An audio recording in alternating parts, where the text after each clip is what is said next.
Nah, saya itu tipikal pengkampanye kain atau penggiat kain gitu, yang justru saya nggak mau gitu. Saya mengkritik gestur-gestur pemerintah yang sudah puluhan tahun gitu loh mengkampanyekan wastra atau kain itu dengan cara filosofinya, maknanya, sejarahnya dan sebagainya. Bagi saya itu malah jadi hambatan. Udah terbukti puluhan tahun gagal nih. Karena Saya ngomong gagal apa adanya, iya, gitu nggak loh. apa-apa, Mas. Karena kalau kamu masih ngelak, saya ajak ke PIM, kamu ajak Plaza Indonesia. Banyakan mana orang pakai kain sama celana barat? Sadar deh, udah realistis. Jangan butain mata kamu gitu loh.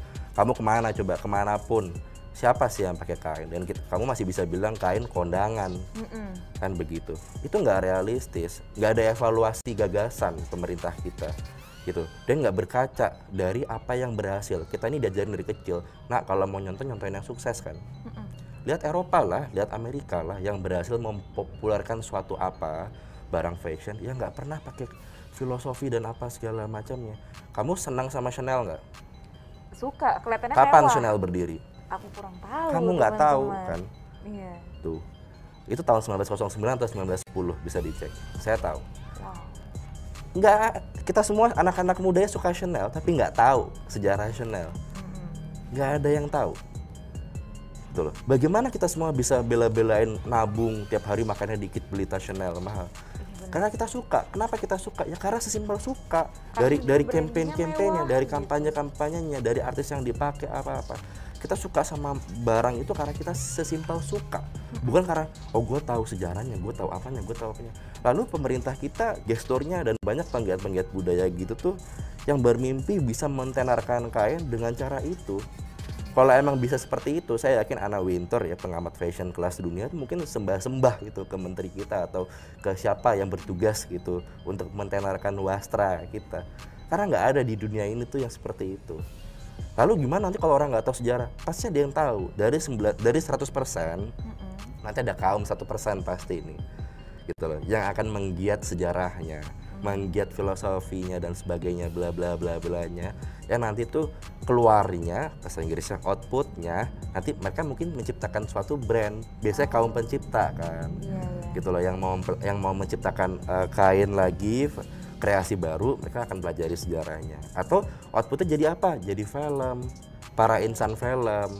Akhirnya kita menerima sejarahnya, menerima makna dan sebagainya itu secara renyah, bukan secara literasi buku tekstual yang berat lagi.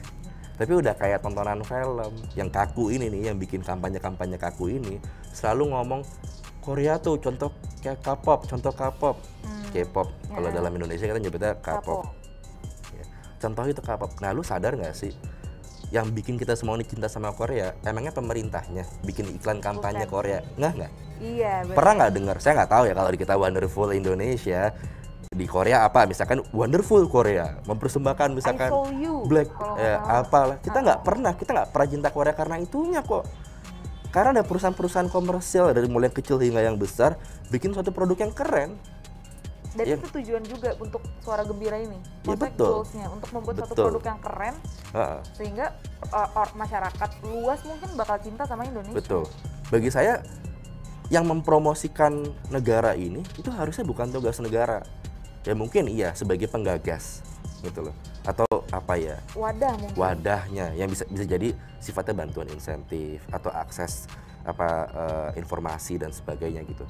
Bagi saya harusnya mempromosikan bangsa dan negara ini itu harusnya rakyatnya sendiri, bangsanya sendiri, insan kreatifnya sendiri, sama kayak negara lain gitu loh. Bukan menterinya yang ketok-ketok ke kita, tapi Blackpink yang ngetok-ketok kita. Ya bener. Film-film Koreanya, drama Koreanya ngetok kita. Sutradaranya itu bukan kaum-kaum, oh kamu di pemerintah mana? Enggak.